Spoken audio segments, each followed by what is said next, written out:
More phone calls coming up. He's Chris Sims, Pro Football Talk Live co-host. Also, his podcast, Unbuttoned, and a contributor to Football Night in America. Where is this dislike, discrediting, hatred, or whatever it might be with Russell Wilson coming from that now it's a topic? Is he playing his way out of the Hall of Fame? Well, yeah. I mean, first off, I don't think I had him in the Hall of Fame anyways. So I think that's still a debatable topic there a little bit. All right. NFL legend, right? One of the better quarterbacks of our era for sure. But Hall of Fame, I'm not really ready to say that about Russell Wilson. Now, the criticism, again, I think a lot of it has to do with his play, and I think a little bit has to do with his personality and how he's viewed, not only by the public, but how people view him, I think, in the football world, in locker rooms, stuff like that, right? We've seen a number of locker rooms that, yeah, Russell Wilson's a nice guy, but is he a leader? Is he one of the guys, right? Is he respected like one of the guys? I think that's been debatable at certain places. There was a lot of talk of that last year in Pittsburgh. Denver, you didn't hear anybody there sticking up going, man, he really got a raw deal there, right? You didn't really hear about it in Seattle either, and he kind of forced his way out of that situation. So I think between that, acting maybe like he's a Hall of Famer, and then playing like he's barely a starter in the NFL, that's probably where we are right now as far as the criticism around Russell Wilson. It feels like Matthew Stafford is a bro, and he's never been a Pro Bowl quarterback, or one time never been an MVP. Right. But he won a Super Bowl. Yeah. And that feels like that alone is going to get him into the Hall of Fame. Well, I think there's some different circumstances there where I'd go, Matthew Stafford, for me, for a while, was the only reason Detroit was ever in any conversations about being in the playoffs at all, right? He was almost his own worst enemy in the fact that he was so good. He made them 8-8. And they might have gotten the playoffs or didn't, but lost in the first round or whatever. And people go, oh, look, he couldn't get in the playoffs or he choked in the playoffs. When it was like, no, they weren't really a playoff team. They got there because he's so amazing. So that's where I would stick up for him. He was the football team there. And then you saw as soon as he got with a team that could support him at all, it was like, boom, I'm going to win the Super Bowl. And Russell Wilson's, I think, is a little different than that, where, hey, some good years, certainly, but we know the Legion of Boom and that defense and run game were the most important parts of that football team early on in his career. Yeah, but I can look at this and say that Russ got with a team that was really good, and he went to 2 Super Bowls, whereas when he's not with a good team, he still took Pittsburgh to the playoffs. Yeah, he still took Pittsburgh to the playoffs, but the passing offense and everything around him has been the question, right? And I don't think that's been the question around Matthew Stafford. We were never like, I don't know if the passing offense is going to work with Matthew Stafford. We've gotten to a point here where you've seen one of the greatest offensive minds in the history of football, and Sean Payton, go through a half a year and go, it ain't going to work. It's not going to work. I'm going to ask him to take off the guarantees of his contract next year. That's how much it's not going to work. I'm going to bench him for Jared Stidham.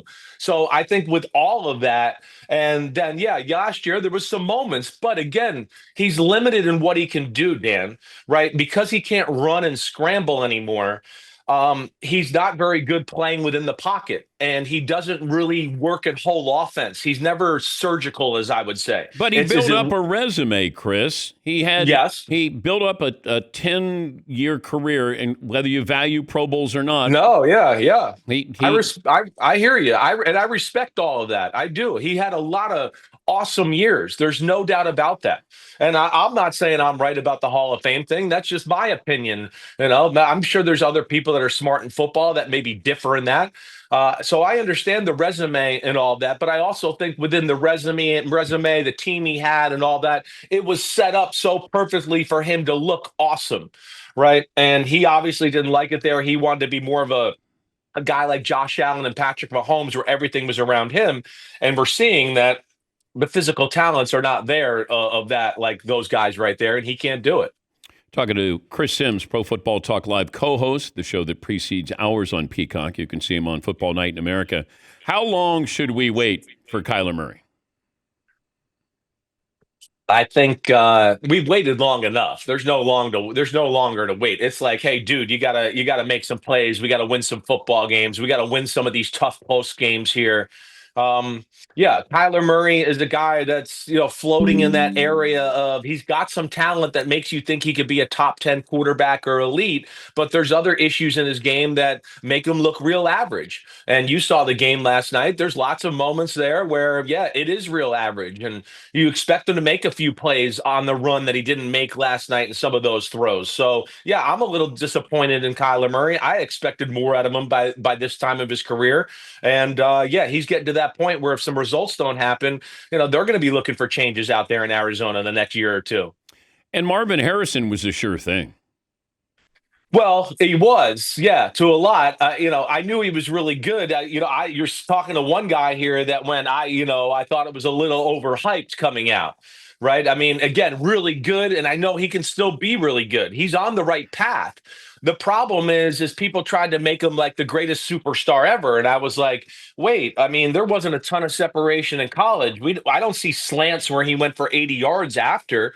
Meanwhile, those guys we saw at LSU, Malik Neighbors and Brian Thomas Jr., who were the guys I had at the top of the list that year, I was going, they're running by everybody. They're leaving everybody in the dust, right? So I think all of that has kind of played into this Marvin Harrison thing, let alone their offense isn't great as well. So that doesn't lend itself to great passing yards and stats either.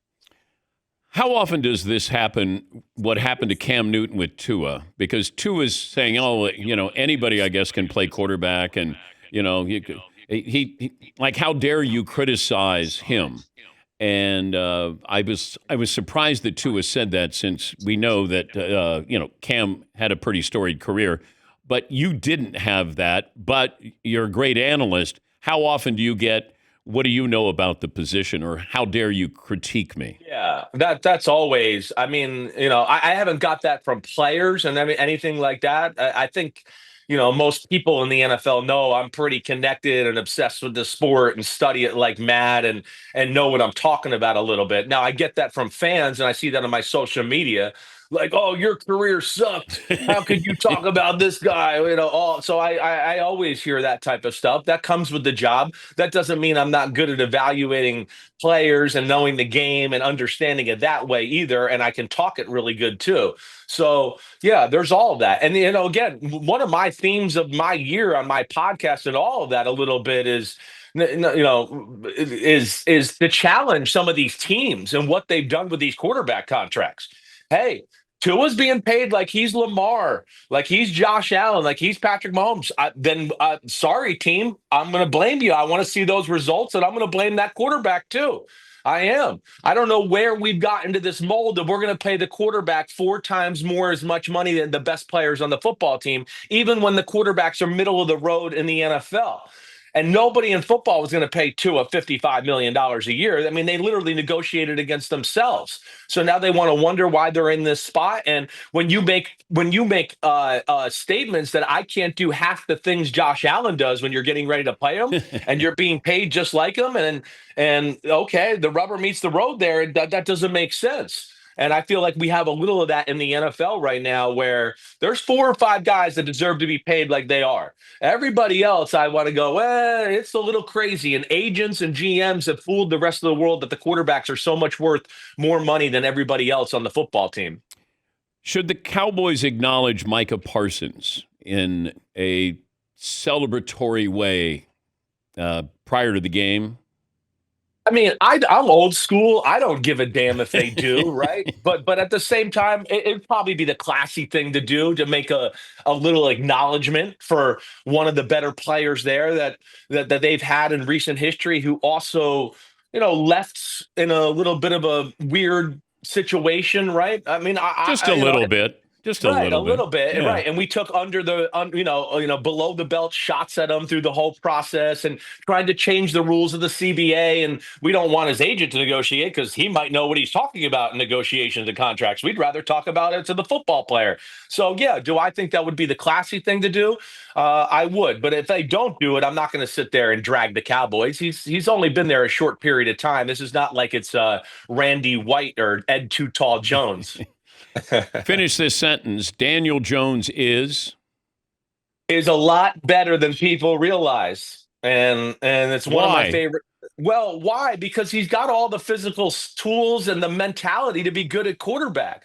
The thing I always say, right, jokingly, I might get, and I've probably said it to you before. If you're around crap all the time, you start to smell like crap, and crap gets on you, and then all of a sudden you don't look so good. Saquon Barkley was a bust up with the New York Giants. They should have never picked him to number 2, and then he goes to a team like the Eagles, and we go, "Is he the best running back I've ever seen in my life?" So yeah, the support system wasn't correct for Daniel Jones, let alone just the climate around him. The New York fans being so critical, playing for a coach who didn't really draft him, right? And Brian Daboll, and I don't know if he was totally invested there. So now you're seeing you put a little offense around him, you give him a few answers, you protect him a little bit. Oh my gosh, Daniel Jones can make a lot happen, just like Sam Darnold, just like Baker Mayfield, just like Saquon Barkley. It's a team sport. You need some support. You're not everybody's Superman. What's the most must-win game of the weekend? Oh, all right. So that's a good one. I do look at the Broncos being 1-2 on Monday night, going, they better win that one against the Bengals, right? Who are not playing good football, who are miraculously 2-1, even though they've been outplayed in every game. I think the most must win is the Ravens Chiefs game. I don't think there's any doubt about that. I still think the Ravens are a really good football team. I mean, if Derrick Henry doesn't fumble against Buffalo, they probably win. If he doesn't fumble the other night, it's going to be a nail biter, right? Between the Detroit Lions. So I still look at them as one of the top teams in football. The Chiefs, on the other hand, I do not. I've been one all year that's kind of said this is not the year they're going to do it in the AFC West. And it's been worse than I expected. The receiver injuries have certainly been a big part of that. But yeah, the Chiefs are a team right now that I look at and I go, it's not close. I'm not like, ooh, I like this. If they get this straight, watch out. They're in trouble to me a little bit here. We don't teach tackling anymore, it feels like, but we are Yeah. teaching punching the ball out. Right. Right. At any point, and I don't want to be a buzzkill, does the NFL legislate a violent act of trying to punch a ball out? Probably not. I don't think so. I don't think there'll ever be enough there. And I think it just adds too much to the excitement of the football game. I think the NFL wants excitement. They want big plays. They want turnovers. They want points and all that. And that's a big part of it. And to your point, yeah, we don't practice tackling as much anymore because of all the rules and everything's just different to where you can't hit the same. But at the same point, the tackling is also falling off because I can tell you that defensive players, they're going, hey, when you get in there, the coaches are going, hold them up so Johnny can come by and knock the ball out. And that leads to bad tackling too. But no, I don't think that's going anywhere here anytime soon. Paulie insists that I ask you this question about the Vikings and Sam Darnold because nobody loves Sam Darnold more than Paulie. Right. Will the Vikings regret moving on from Sam Darnold?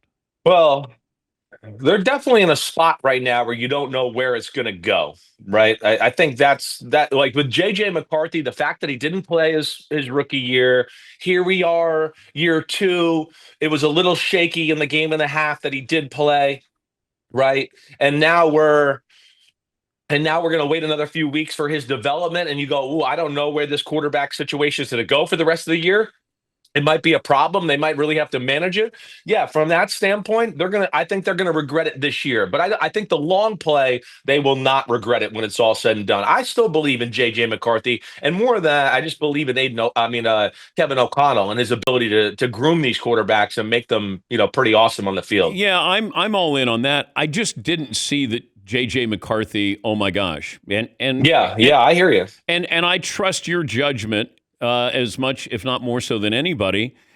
I didn't see it at Michigan. He wasn't featured at Michigan. No, you're right. That's a fair point. And that year coming out, I had him 5 out of those 6 great quarterbacks that all went in the first round, right? Because of some of the things you said, right? There was a part of you that goes, wait, I like that. He has to play NFL football where it's not just spread and easy throws, and he's playing in Michigan where it's play action and throw the ball down the field. But to your point, yeah, I didn't like that we might go a quarter without him even throwing the football. That's a little crazy. And the thing I think you're seeing too that he has to work on is he's only got one club in the bag. He only has the driver. He only has the fastball. We don't see any like flick of the wrist throws, any sidearm, any, laying it over the linebackers and touching it to the second level to a tight end. That's where he has to grow. To me, every throw he makes that's good is really just the fastball. Harbaugh and what he's doing with Justin Herbert, I don't know if it's tangible that you see something that he's a different quarterback. Yes. And I think Jim builds in almost rails for Herbert that he's going to be successful. But I don't know exactly what Jim is doing, but it looks different. Well, he's an ex-quarterback. He makes the quarterbacks feel like he's in the fight with them, right? Like, I'm out there playing with you. I'm supporting you. I know it's not easy. And I think that's always great for a quarterback because it's not easy. And not a lot of people can put themselves in their shoes that way. And he also, I think, is trying to change the culture there. And let's not forget, the Chargers chargering was a big thing. Them screwing up games, doing everything there. He's changed that aspect about the football team. And within that, he's got to change kind of the mindset of the quarterback who's leading the charge. I think there's two things that I look at. One, watch this Sunday. He gets mad at his teammates now. He yells a little bit. That's what I like to see. The second thing is he's getting outside the pocket and making plays out there. That was the only area he really lacked behind the great ones, Mahomes, Lamar, Josh Allen, Burrow, right? When the defense would win against those guys still made a play and got a 20-yard gain where you go, man, that was the perfect defense, the perfect pass rush, but they still made it happen, almost imposing their will that way. I don't think Herbert was like that, but you're seeing that this year, and he's playing as good as anybody in the NFL right now at quarterback. Good appearance. Have a good weekend. Great to talk to you again, Chris. Thank you. Hey, thanks a lot, man. Thanks, buddy. You. See you. Now, See ya. That's Chris Sims, Pro Football. He didn't even say anything. Usually he says, say hello to the knuckleheads here, the jerks over there. Maybe he was locked in. Yeah, maybe bring Chris back and see if he wants to say that. Okay. Yeah. Is Chris still there? Yeah, he's gone. Yeah, that was quick. Okay. We don't need to be called. We get called jerks a lot. I It's okay agree. to skip that one time. I don't know. Just my thoughts.